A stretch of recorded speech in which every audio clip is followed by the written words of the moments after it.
Hello दोस्तों, आज एक नया विषय लेके मैं आया हूँ आपके सामने, जिसके बारे में आज आपको नई जानकारी मिलेगी। एक ऐसी बीमारी के बारे में चर्चा करने जा रहा हूँ मैं, जो सब लोगों को पता रहता है पर उस बीमारी का नाम पता नहीं रहता है। ये कौन सी बीमारी है, क्या है, एक जनरल उसको लोग समझ नहीं पाते हैं। इस बीमारी का नाम है ईटिंग डिसऑर्डर। ये एक खाने की बीमारी है, मानसिक बीमारी है, जो खान पान की अनियमितता रहती है अपनी, उसकी वजह से ये उत्पन्न होती है। ऐसी बीमारी जिसमें जो मरीज रहता है वो अपने वज़न बढ़ाने से और कम करने से ज़्यादा चिंतित रहता है। ये मानसिक रोग उत्पन्न कैसे होता है? इसमें मरीज क्या करता है कि आजकल का ट्रेंड जो चल रहा है, वज़न ज़्यादा बढ़ रहा है तो उसके बारे में ज़्यादा सोचता है, वज़न कम हो रहा है तो उसके बारे में ज़्यादा सोचता है। वज़न अगर उसका ज़रा सा भी बढ़ जाता है तो वो टेंशन और चिंता में आने लगता है, ज़्यादा चिंता करने लगता है, उसके कारण तनाव में रहता है, डिप्रेशन में रहता है। एक ऐसा डिसऑर्डर जो हमारे शरीर की लाइफस्टाइल को बदलने लगा है। ये जो बीमारी है ये जानलेवा भी हो सकती है। अगर इसका समय पे हम ध्यान नहीं देंगे या उसको समझ नहीं पाएंगे तो ये हमारी जानलेवा भी हो सकती है। और इसमें होम्योपैथी में अच्छी अच्छी दवाइयाँ हैं जो हमारी इस बीमारी को ठीक कर सकती है, क्योंकि ये जो बीमारी है ईटिंग डिसऑर्डर, ये माइंड के ऊपर ये ज़्यादा प्रभाव डालती है।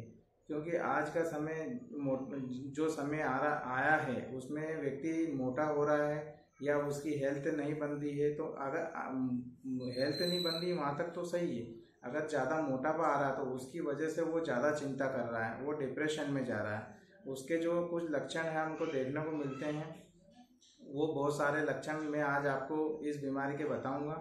इसमें जो मरीज रहता है वो अपने वजन और अपना आकार कैसा बना हुआ है, फिजिकल कैसा दिखने में है, उसकी रचना को देख के वो ज़्यादा चिंता करता है, मतलब हमारा शरीर कैसा बना है। क्योंकि आज का जो समय है वो हर एक दूसरे से कंपेयर किया जाता है कि वो कैसा दिखता है, मैं कैसा दिखता हूँ। ये जो चीज़ देखने को मिलती है ये महिलाओं में ज़्यादा देखने को मिलती है।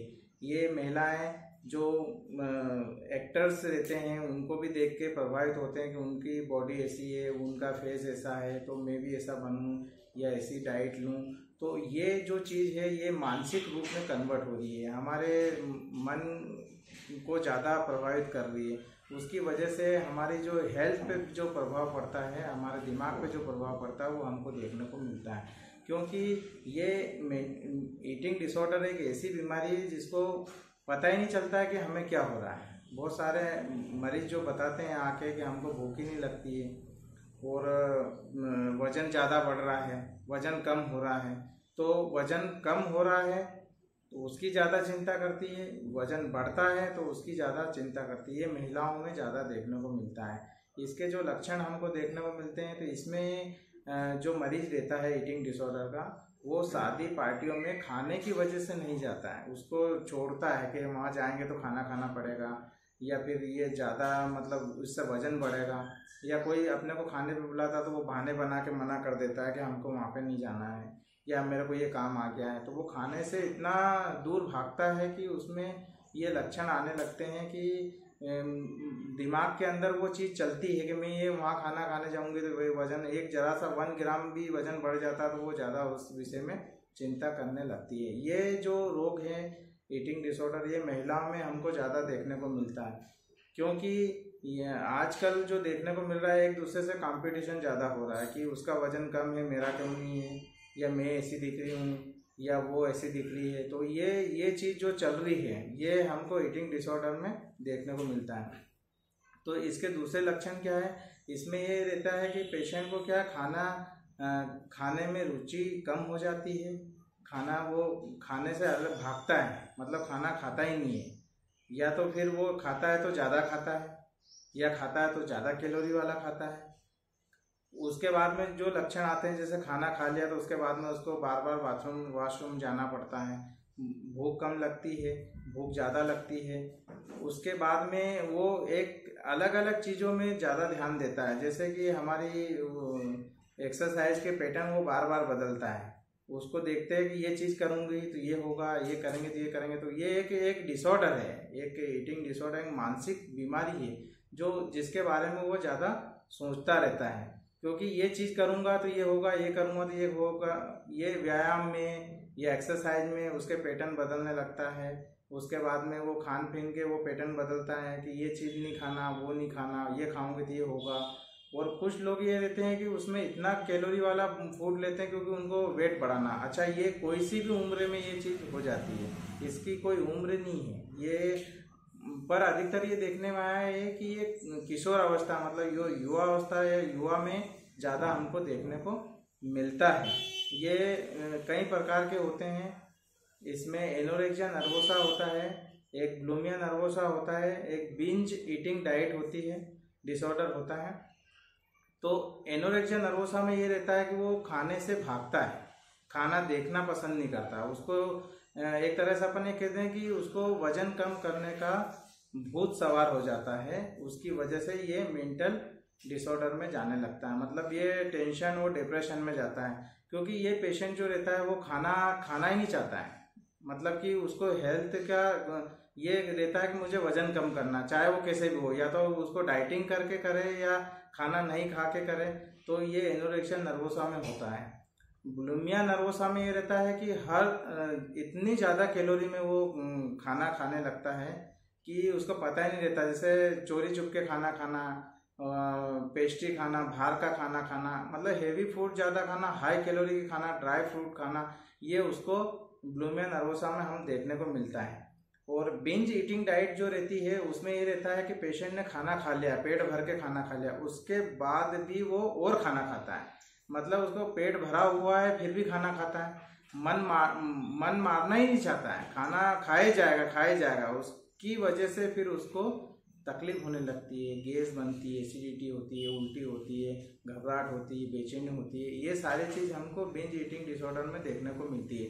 अब इसमें होम्योपैथी में मैनेजमेंट बहुत अच्छा है। एनोरेक्सिया नर्वोसा की जो मेडिसिन है वो हम चिंता और ये वेट कम करने वाली जो उसको भूत सवार रहता है तो उसको हम दवाई से उस चीज़ को कम कर सकते हैं। तो होम्योपैथी में नाइट्रोम्यूर उसकी बहुत बढ़िया दवाई है, सल्फर अच्छी है, एब्रोटिनम बढ़िया दवाई है, क्योंकि हम उसको दवाई से वो जो चीज़ उसके दिमाग में चल रही है उसको हम हटा सकते हैं क्यों, और उसके बाद में वो नॉर्मल फिजियोलॉजिकल उसकी बॉडी की एक्टिविटी में वो आ जाएगा और मानसिक चीज़ जो हो रही है उसको टेंशन, तनाव और डिप्रेशन ये चीज़ हट जाएगी।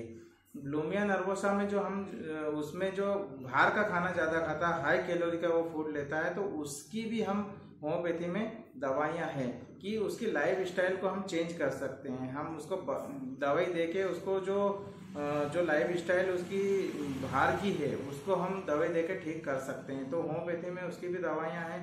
जो बाहर का खाना ज़्यादा पसंद करता है तो उसमें उसको एक तो हम मोरल सपोर्ट देके उसको कन्विंस करके और ये होम्योपैथिक दवाई दे सकते हैं। नक्सोमी का है, लाइकोपोडियम में बहुत बढ़िया रिजल्ट देती है इस बीमारी में। बस ये हमको जानना पड़ता है कि ये कौन सी बीमारी कौन सी स्टेज में ये पेशेंट हमारे पास आया है। बिंज ईटिंग डाइट में जो डिसऑर्डर होता है उसको, तो हम बिंज ईटिंग डिसऑर्डर में उसको जैसे खाना खा लिया उसने, उसके बाद भी उसको भूख ज़्यादा लगती है, इतनी भूख लगती है कि पेट भरा हुआ फिर भी वो खाना खा रहा है, मतलब वो सेटिस्फाई नहीं हो रहा कि मेरा पेट भरा हुआ फिर भी खाया जाएगा।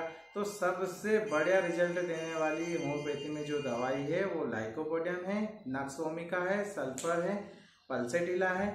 तो ये हम दवाई देके ये बीमारी को हम ठीक कर सकते हैं और उसको मैनेज कर सकते हैं। तो पेशेंट को क्या है, ये जो अभी जो मानसिक बीमारी कन्वर्ट हो जाती है, मानसिक बीमारी बन जाती है, तो ईटिंग डिसऑर्डर ऐसे धीरे धीरे ये पेशेंट में आने लगता है और ये हर किसी को हो सकता है और किसी भी उम्र में ये आ सकता है। तो हमने ये जाना कि ईटिंग डिसऑर्डर जो एक मानसिक बीमारी है वो कितनी हमारे लिए शरीर के लिए घातक है, क्योंकि आजकल का जो समय चल रहा है उसमें ये ट्रेड चल गया, कंपटीशन चल गया है कि मुझे वजन कम करना है तो वजन कम करना है, मतलब चाहे उसकी हेल्थ कितनी भी गिर जाए, कुछ भी हो जाए, पर वो उसको समझ में नहीं आती मरीज को क्योंकि वो तो ये समझता ही नहीं मुझे कोई बीमारी नहीं है, बस मुझे वजन कम करना है। 1 ग्राम वजन बढ़ गया तो उसको इतना टेंशन और तनाव और ये नींद नहीं आना, घबराहट होना, बेचैनी होना, चक्कर आना, मतलब ये सारी चीज़ उसमें होने लगती है। तो हम उसको लक्षण के आधार पे बीमारी को पकड़ के और उसका इलाज कर सकते हैं। अगर ये सही समय पे इलाज नहीं होता है तो उसमें ये क्या मेंटल डिसऑर्डर में जाता है, मतलब डिप्रेशन में जाता है, एंजाइटी में जाता है। तो ये चीज़ हम उसको होम्योपैथी से मैनेजमेंट कर सकते हैं। पेशेंट को